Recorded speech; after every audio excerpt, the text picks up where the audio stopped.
people, loss of human beings, loss of souls. Look at today. Between June, 1st of June, 2015, and May 29, 2019, 4 years here in Nigeria officially, 25,794 souls were lost pursuant to the activities of insurgents and bandits. In my dear Kaduna State, for instance, in the year 2020 alone, officially, 937 lives were lost. But in this year alone, between 1st January and 31st day of March, in my dear Kaduna State, 323 lives were lost in 3 months, officially.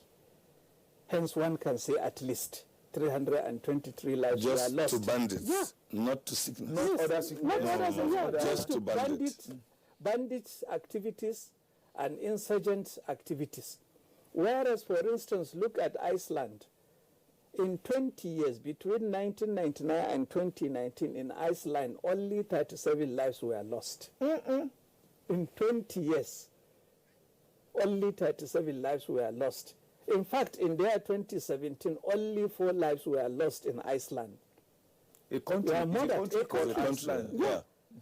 And in 2018, only 1 murder was committed in Iceland. So Nigeria currently is being tested in that area, loss of souls, loss of human lives. So whenever something like that happens to you, you are expected to exercise patience. Okay. Because it is a calamity that has befallen you. Okay. You have been afflicted with an affliction in relation to the aforementioned. So one needs to be patient. Yeah, that is why the Quran says, وَبَشِّرِ الصَّابِرِينَ. Okay, I'm coming. that is where we will be patient now. For us to be on a small break. Yes. We should also be patient. We want to practicalize what we are telling people. So we'll be patient now before we come back, and also we'll pick it up from there. But I want to read one message before we go on a short break. This one says, it's quite unfortunate that people who can move Nigeria to greatness are not in corridors of power. Abrahamic Mission is the best TV program in Africa, and whoever conceive it ought to be given a leader in this country. It says Solomon Dike from Lagos. With this, we'll go on a short break. When we come back, we continue with being patient. No matter where you come from, no matter your religion, we are one. Let's live together. Let's stop fighting each other. Let us live as one. It doesn't matter where you come from, your tribe or religion, man, woman or child. It doesn't matter who you are. Put Nigeria first. No matter where you come from, no matter your religion, we are one. Let's live together. How can we develop when we're always in crisis? Families have become refugees in their country. No matter our differences, show some understanding. No matter where you come from, no matter your religion, we are one. Let's live together.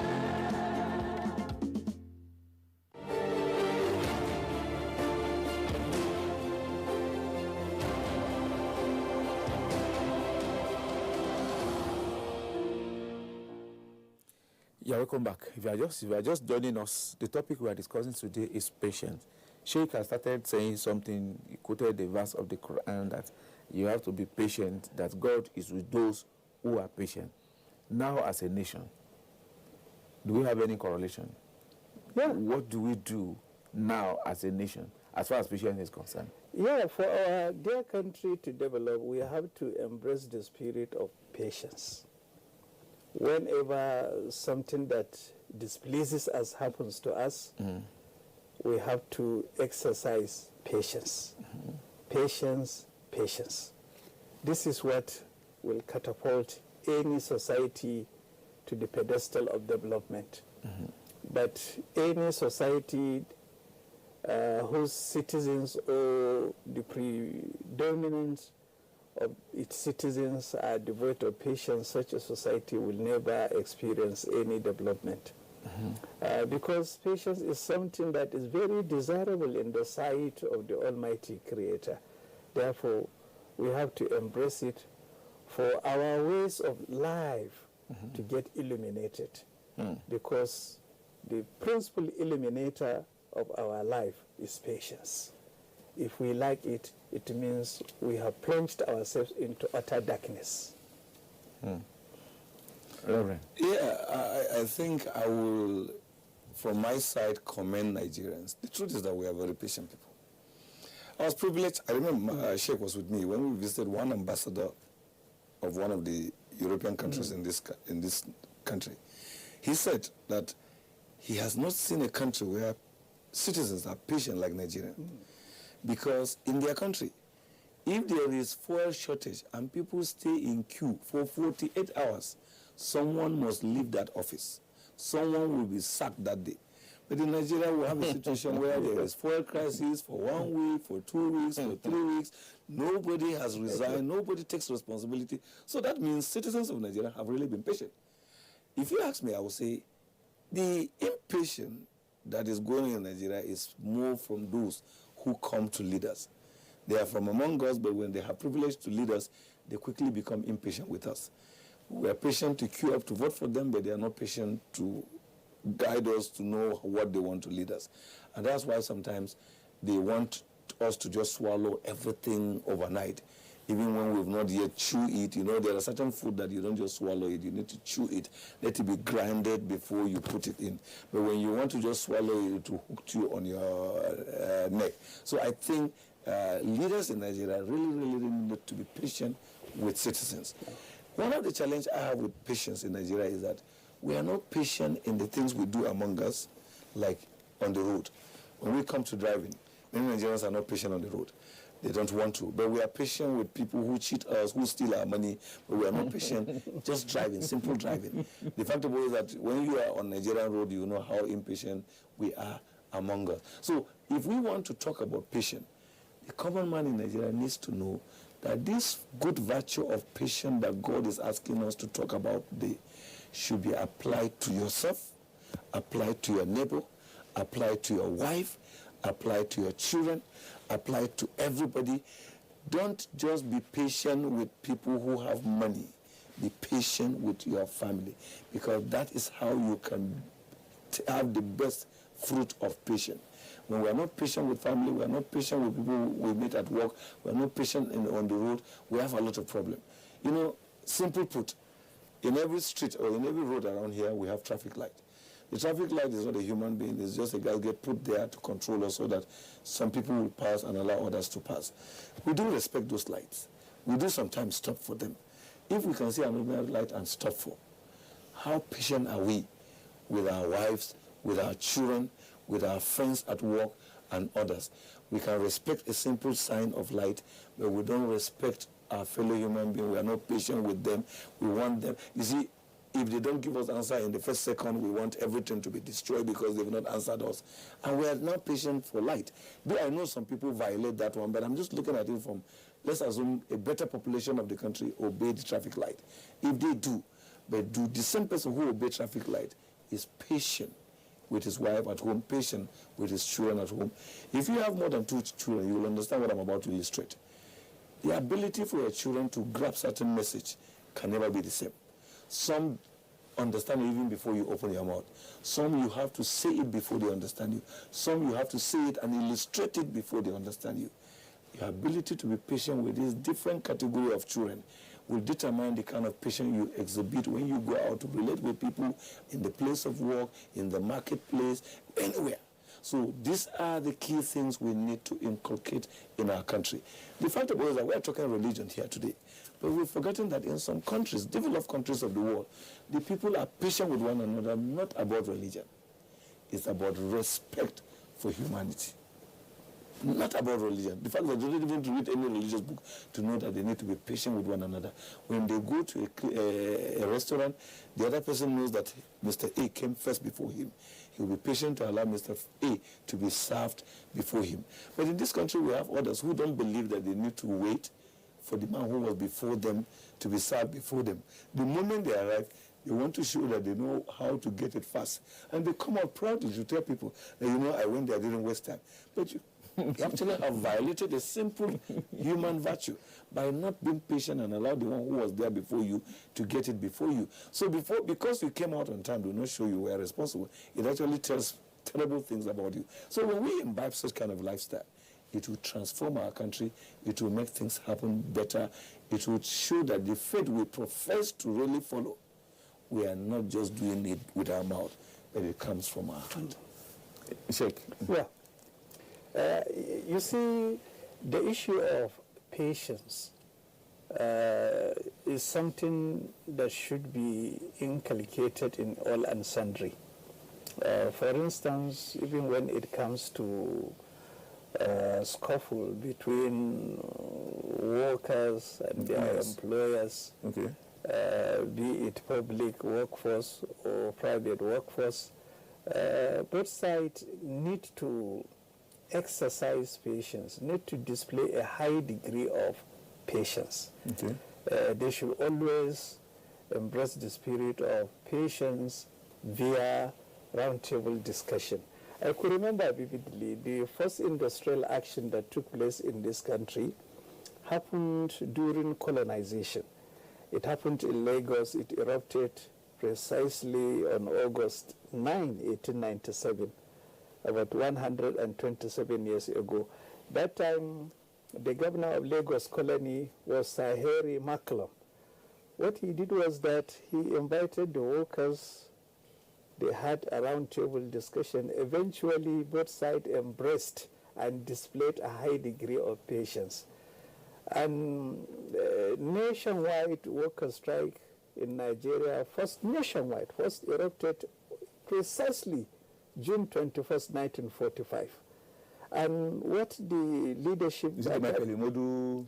No, 1945, prior to independence. Prior to independence, okay. Yeah, 1945. It happened because of the rising cost of living pursuant to the eruption of the Second World War. So the workers at that material time demanded for the wages increase. When their demands were not met, they embarked upon the industrial action. But what the leadership of that time did was that they invited them also to a roundtable discussion. So this should be what our contemporary leaders should emulate, and also what our contemporary unionists should embrace also. We should always try to put the country first via exercising a very high degree of patience. The leadership should always bear in mind that the Constitution of the land, Section 40, precisely as enshrined in the 1999 Constitution of the Federal Republic of Nigeria as amended, has given every Nigerian right to association. Therefore, whenever something happens in relation to industrial action, the workers should do it within the confines of the law.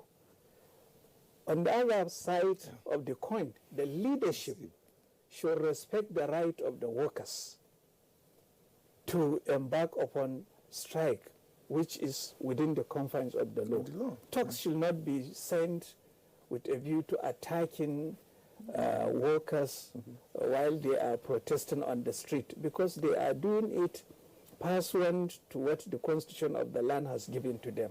It is a right, but they should make sure that they do it within the confines of the law. So both sides should always exercise patience. The fact is that when we talk about patience, in leadership, leaders are supposed to have more patience. It is going to be hasty when you come into leadership and you want to change everything. Sometimes you don't even get the best. You don't even understand what you're about to change. You end up demolishing what you're supposed to have just renovated. So patience enables you first study the situation. Why did this thing happen this way? And then what am I going to do? But impatience will make you want to just pull down everything at the same time, and you've ended up not changing anything. So in leadership, our leaders must know that we need to be patient when we come into power, when we come into leadership, study the situation, understand the happenings, and then gradually and softly bring about the change we want to bring. And there's a way you can even sell it to the people, that at the time you least expect, the people will even be singing that what you want to bring is favorable to them. But if there is no patience, you want to just bulldoze it even before they know what it is. It's like you want them to read when they've not yet even go to school. Then there will be a problem, because first, before they know how to read, they need to have gone to school. They've not gone to school, you say they need to read. So there's so much mix-up. So I want to appeal that, honestly, we need patience in this country. Leaders need to exhibit patience in the way they do carry out programs, in the way they take decisions. And followers also need to be patient with leaders. If leaders are bringing in a suggestion or an idea that probably is not popular, they should know that the leader may have thought wisely and want it. But you see, there is that balance of, you're patient with me, I am patient with you. We do send our children to school. The first time your child goes to school, he knows nothing. He's crawling, he falls, he comes dirty. But that same child continues to grow. Tomorrow, he no longer wants to stand on top of his uniform. He wants to be the most neatest child in the school, because he is growing, he is growing. It takes patience from the mother, from the father, to groom him, to train him, and the teachers to bring him up to begin to know things that he's supposed not to do again. But if the day he arrives in school, the teacher wants him to just know everything, then the child will not even learn anything. The child will be more confused, and the situation will be very volatile. And so in leadership, we must understand these things. That is how we all grow. That is how certain nations of the world grow. They grow through patience with one another, learning through the job, learning through the process, learning from the people, and the people are learning from you, and you get through. I wouldn't want us to close without me saying something, though we are not at time, about family relationship. When you marry a woman, or you bring in somebody's daughter into your house, you need high level of patience, because she's coming in from a different world. She's coming in from a different training. She's coming in from a different upbringing that is not the same with you. So many marriages today are not working because people are not patient to allow that woman grow to be what he wants her to be. That woman too is also patient to allow that man grow up to be the kind of husband she wants him to be.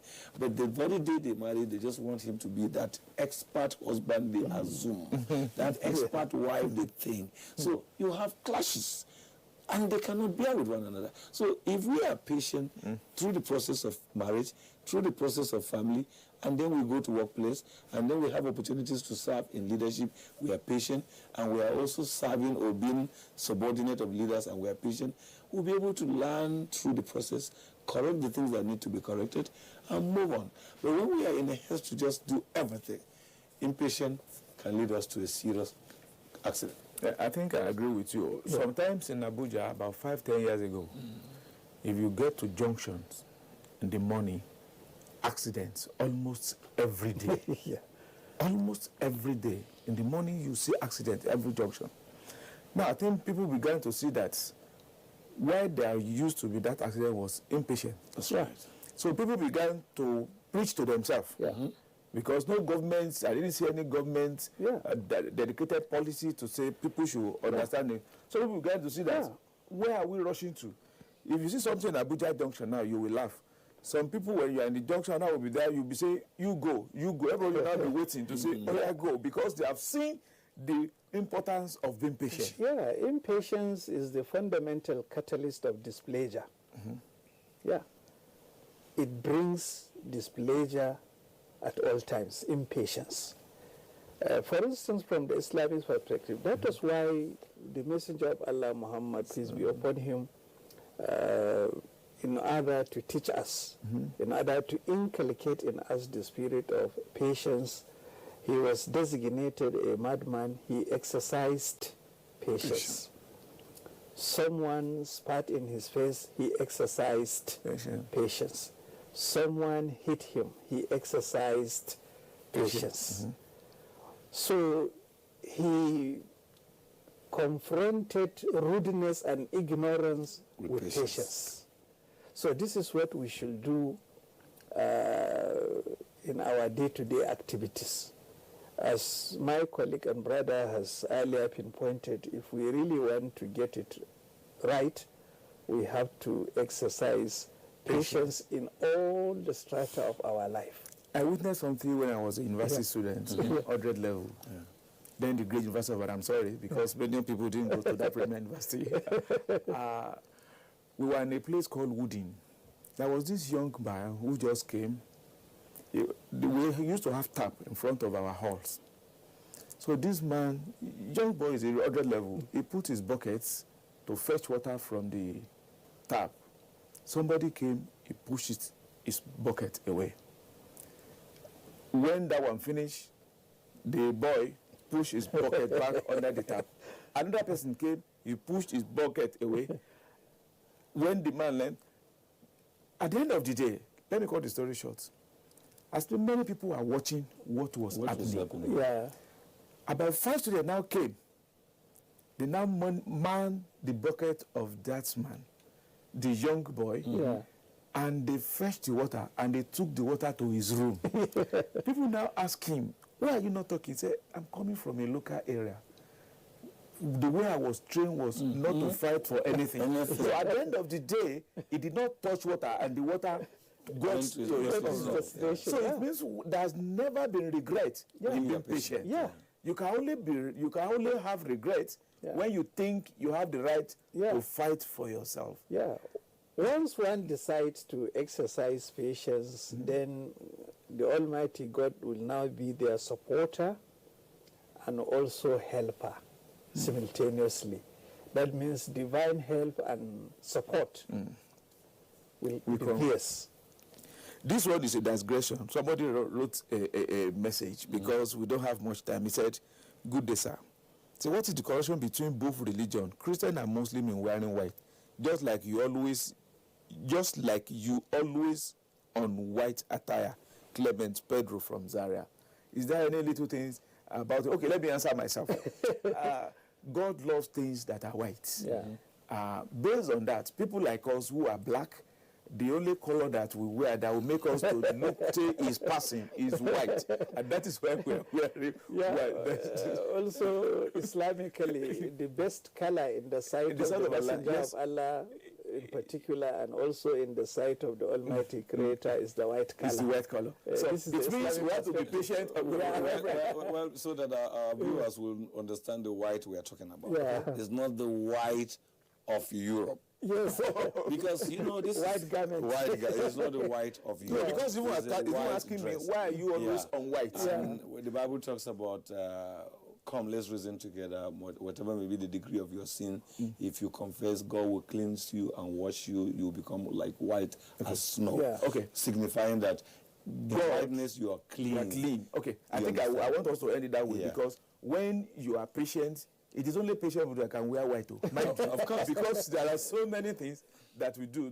I want your last word as far as patience is concerned, because we don't have much time. My last word is that people should always repel bad attitude that has been exhibited towards them with an excellent conduct. Okay. We should be repelling bad with good. Okay. Jesus is our model of patience. When in the garden, the army came to arrest him, one of his disciples brought out a sword and even cut off the ear of one of the guards. Okay. He took the ear and replaced his back and said he should replace back his sword. If we are patient, we will have victory. Impatience will cause us more injury and pains. It means you give what you have. Whatever you give, it is what you have. Definitely. When you have God in you, definitely there will be patience in you. We want to thank you for being there all the time. I want to thank all those who have been part of this program. We want to thank Oduduwa University. They have given us one scholarship. Oduduwa University is at Ile-Ife in Osun State. We thank you. We think we want to have more so that we'll be able to balance it before we give it out. Many people have been requesting for it, but please be patient. When we get the second one, we will now take it out. We want to appreciate you and the two essays. Let me come back again. That was before. That was before. They were still essays because you are actually advising very well. So we thank you for being here. And Sheikh Mariah, we appreciate your efforts from that Kaduna, despite everything. We thank you and we appreciate you. And I will believe that when we call you next time, you won't say no. I won't Thank say you so no, much. but On behalf of all of us, I'm still Imam Fuad Adeyemi. I'm Thank you collectively bye-bye. for having us. Thank you so much. Bye-bye.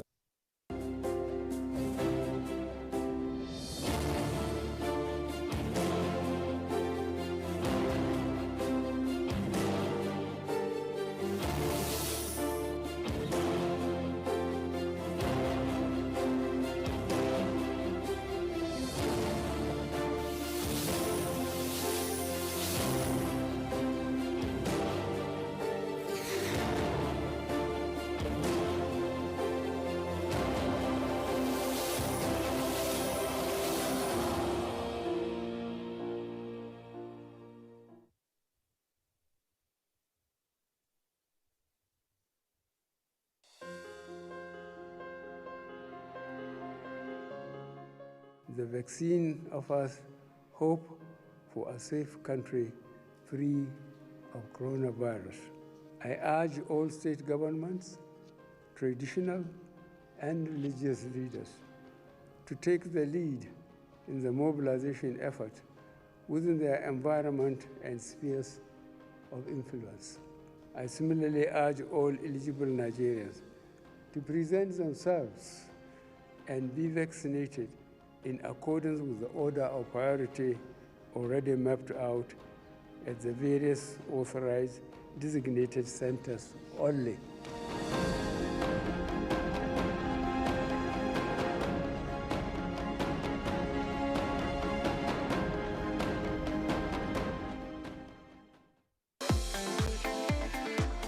From dusk to dawn, 24 hours a day, NTA International is with you in your living room, office, everywhere and anywhere.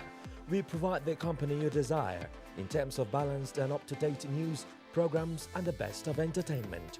Tune in to DSTV channel 251, GoTV channel 91, Freeview UK channel 264, or you can download www.visiontv.co.uk. App for iOS or Android. You can also see us on Facebook and YouTube for quality content on the go. NTA International.